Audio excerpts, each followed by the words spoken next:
კითხვაზე თუ როგორ უნდა ვიცნოთ უკვე მოსული ანტიქრისტე, სოლოკელმა ბერმა ზოსიმემ უპასუხა, როდესაც გაიგებთ სოფლად ქრისტე მოვიდაო, იცოდეთ რომ ეს ანტიქრისტია.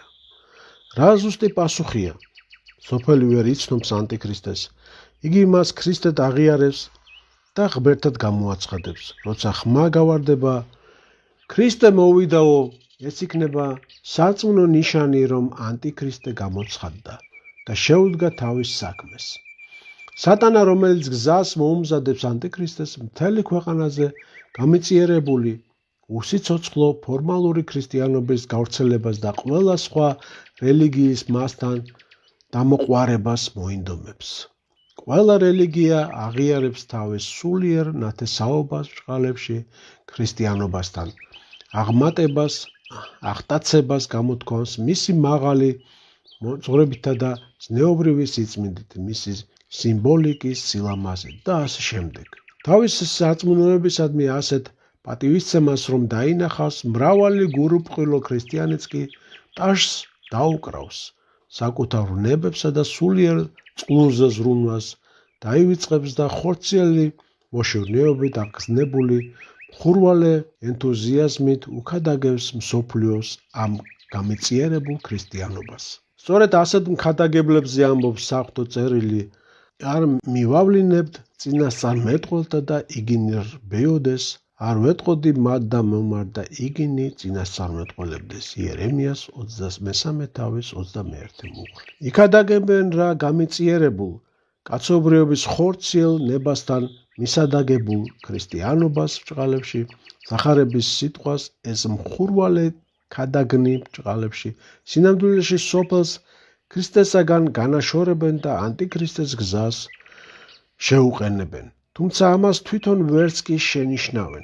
თავიდან ისინი მართლაც ჭეშმარიტი ქრისტიანობით დაიწყებენ სრულიად გულწრფელი და კეთილმოსურნე განწყობა ექნებათ, ბეჯითად დაიცავენ ეკლესიის მამების სწავლებას, შეუდგებიან ლოცვას, მოღვაწეობის საშვებელს, ყოველგვარი სახმართმოყვარეობასა და ვერცხლისმოყვარეობას და ასე შემდეგ. ამ დროს ისინი ერთადერთ, მაგრამ დამღუპველ შეცდომას დაუშვებენ. მთელი ამ გარეგნული ღვთისმოშიშების საფარველში ვერ შენიშნავენ შინაგან ამპარტავნებას, თავდაჯერებასა და თვითკმაყოფილებას. სამწუხაროდ, სულ უფრო ნაკლები ადამიანი ხედავს საკუთარ თავში ამ ამპარტავნულ საწყისს. მხოლოდ ის, ვინც თავისი ცხოვრებით საკუთარი გულის განწმენდის და არაფარისეულური ღვთისმოშიშების ნიღბის შექმნის გზით შეისწავლის წმინდა მამათა ნაწერებს, შენიშნავს, რომ მთელ მათ სწავლებაში მთავარი სწორედ ეს ღვაწლია, ამპარტავნებისა და თვითკმაყოფილების წინააღმდეგ ბრძოლა. ამპარტავნებას მშვენივრად შეუძლია მოაწყოს სულში, თუნდაც ადამიანი 1000 სათნოებით იყოს შემკული, მეტიც, ამ სათნოებებისაგან იგი განსაკუთრებულ ძალასაც კი იძენს. იოანე კიბეს აღწერელი ამბობს, ეშმაკი სასოწარკვეთილებისა იხარებნ სიმრავლესა ზედა ბოროტთასა, ხოლო ეშმაკი ცუდად მზაობრიობისა იხარებს სიმრავლესა ზედა სათნოებათასა. ასული პირველი სამის არ სიმრავლე წყულებათა, ხოლო ასული მეორე სამის არ სიმრავლე შრომათა. ყოველთა ზედა უშურველად წინავს მზე და ყოველთავის საქმე და შინა იპოვების ცუდად მზაობრა. კიბე 22:5-7. როცა ეკლესიაში ახლად მოსული კაცი ქრისტიანული ცხოვრებას იწყებს, მისი პირველი ნაბიჯები თითქოს ყოველთვის სწორია. მრავალი წლის ცოდვილი ცხოვრების შემდეგ, რომელიც სინდისის მძიმე და მტანჯვალ ტვირთად აწევს მას შემდეგ, რაც თავდაყირა იდგა ამასოფლის მღრიე მორევში და შორს იყო ეკლესიის მხსნელი ხომალდისაგან, ახლად მოქცეული მართლაც ინანიებს ცოდვებს, მდაბლდება ეკლესიის მამების წინამძღვრობას ანდობს თავს, აღტაცებულია მაღალი ქრისტიანული კანონების აღმოჩენით. მთელი გულით სურს მოღვაწე ცხოვრებით იცხოვრობს და გამოცდილებით შეიტყოს ყოველივე რითაც იგი წმინდა მოღვაწეთა ცხოვრების და ასკეტი მამების ცვლილებათა კითხვის დროს ტკბებოდა. ამ ეტაპზე ყველა ახლად მოქცეული ერთმანეთს გავს. ყველა საკმაოდ ზნეობრივი, მორჩილი, მოშურნე და საკუთარი თავისადმი მომთხოვნია. ყველა სიხარულით დადის ტაძარში, ლოცულობს, წმინდა მამათა ნაწერებს კითხულობს, იესოს ლოცვაში მეცადინეობს. მაგრამ თავდება თუ არა ეს ეტაპი, ქრისტიანის სულში ფარული მძლავრი დუღილი იწყება. ახალთან და მშვენიერთან შეხვედრის პირველი სიხარული ქრება, შთაბეჭდილებები ხუნდება. საკუთარ ნებათაგან ყოველდღიური ერთფეროვანი ბრძოლა მოსაბეზრებელი ხდება და მორწმუნე იწყებს ახალი გზების ძიებას ქრისტიანობაში. აქ კი მის წინაშე გზაჯვარედინი ჩნდება. ერთი გზა გულის სიღრმისაკენ არის მიმართული შინაგანი საიდუმლო მძიმე სამუშაოსკენ, თითქოს კაცი ბნელ გვირაბში სანთლის მრთალ შუგზე მიიკვლევდეს გზას. საკუთარ გულში ადამიანი დაფარულ საბადოს რწმენის, ღმერთის სიყვარულის პატიოსან თვლებს დაეძებს, მაგრამ იქ მხოლოდ გაქვავებულ უგრძნობელობას ცოდვისაგან მოკლული საკუთარი ყინულის უსიცოცხლოდ გაყინულ უსიცოცხლო ლოდებს პოულობს. ვინც სასოსას წარიკვეთს და ღმრთის მადლის ძალას მინდობილი სიმდაბლით ითხოვს უფლისაგან წყალობას. იმის თანდათანობით დიდი შრომისა და ბრძოლის სანაცვლოდ ღმერთი მიჰმადლის კურნებას, სიცოცხლეს და ცოდვით მომკვდარი სულის აღდგინებას. მაშინ კი სულის ბნელი წიაღიდან ღვთის მადლის ბრწყინვალე მარგალიტები გამოჩნდებიან. ეს არის ნამდვილი ხიბლისაგან დაცული, მაცხოვნებელი ქრისტესაგან მიმავალი გზა და სხვა ადამიანების დახმარების ქრისტეს ცნებაში მხოლოდ ის შეძლებს, ვინც ეს გზა განვლო. მაგრამ იგი ძალიან ძნელი და მწუხარებით სავსეა, თანაც ჭეშმარიტ სიმდაბლესა და ყოველდღიურ სიკვდილს მოითხოვს. მარტო საკუთარი ცოდვებისა და ნებების დანახვაც კი სულიერი ცხოვრებაში მიღწეული დიდი წარმატებაა. ხშირად ადამიანი მხოლოდ თავის აშკარა საქმით ჩადენილი ცოდვებს ხედავს, ამიტომ როდესაც საქმით უკვე აღარ სცოდავს და ძირითადი შეცოდებებიც მონანიებული აქვს, მოძღვრის წინაშე აღარც კი იცის რა უნდა შეინანოს. სიტყვით მართალი აღიარებს ცოდვილი ვარო, მაგრამ სინამდვილეში დარწმუნებულია, რომ სათნოებებით სავსეა.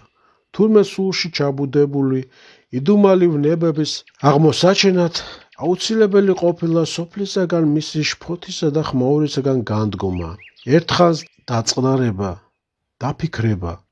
მხოლოდ ამავე სოფლისაგან მისი ქაოსისა და ვნებებისაგან შინაგანი დაშორების შემდეგ თანდათან და არამყისევე დაწდება ჩვენი თვითშემეცნების მღრიე ნაკადი.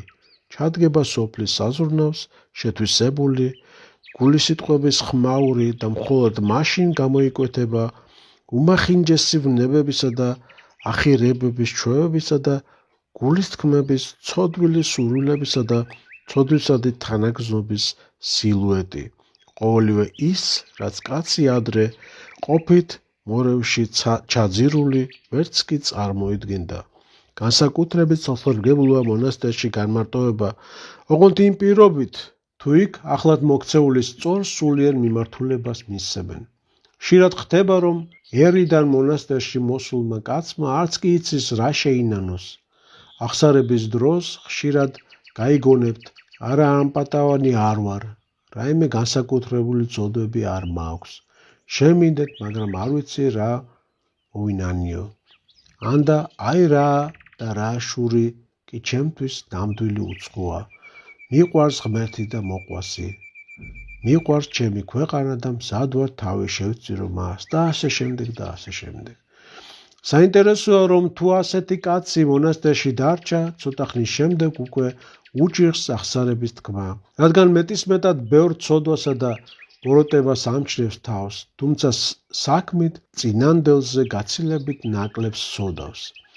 ამჯერად იგი ხედავს თავის თავში არა მარტო ამ პარტავნებას, არა მარტო იმას, რომ სინამდვილეში ყველაზე ახლობელი ადამიანიც კი არ უყვარს, მეტიც თვით ღმერთიც არ უყვარს. ხედავს, რომ ყოვლად უხეირო უმაგნესი ადამიანია და ყოველგვარი სასჯელის ღირსია.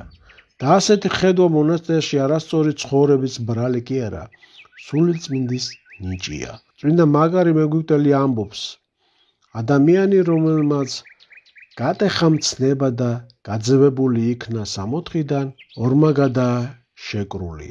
ამ სოფელში ყოფითი საქმეებით, სოფლის მოყვარეობით, ანუ ხორციელით, კვობითა და ბნებებით, დიდებისა და სიმდიდრის მამულების, ცოლის, შვილების, ნათესავების, სამშობლოს, ტანისამოსის, ანუ ყოველივე ხილულისადმი სიყვარულით. მეორე მხრივ, მისი სული ბოროტ სულთა ხელშია, რის გამოც კაცს არც უფლის სიყვარულის ძალუც და არც რწმენა, არც ლოცვა, ისე როგორც მას უნდა. ღმრთის წინააღმდგომი სული აქვს დაუფლებული, აშკარადაც და ფარულადაც. ხოლო როდესაც ღვთის სიტყვას მინდობილი კაცი მოღვაწეობის გზას ირჩევს და წყვეტს ყოფით და საერო კავშირებს, მაშინ რა კი გონება მუდმივად ღმერთისკენ აქვს მიმართული, შეძლებს იმის დანახვას, რომ გულში სხვა ბრძოლაა გაჩაღებული, სულ სხვა ფარული დაპირისპირება არსებობს. გულის სიტყვების სხვა შემოტევა, ბოროტ სულთაგან მოვლენილი და რომ მათ წინააღმდეგ სულ სხვაგვარი ბრძოლაა საჭირო. ამგვარად თუ მტკიცე რწმენითა და დიდი მოთმინებით შევიჭვირებით განუწყვეტლივ მოუხმოვთ უფალს და მისგან დაველოდებით შეწევნას, შეიძლება უკვე აქ მიწაზე მივიღოთ შინაგანი განთავისუფლება ბორკილებისაგან, დაბრკოლებებისა და ბოროტ სულთა ხლართულებისაგან, ანუ ფარული ბნებებისაგან. ხოლო თუ კაცი ამას სოფელსა და ხილულ საგნებსა მიჯაჭვული, თუ ათასგვარი ძაფებით უკავშირდება სოფელს და ბოროტ ბნებებს ემონება, ის ვერც გაიგებს იმ სხვა ბრძოლის არსებობას.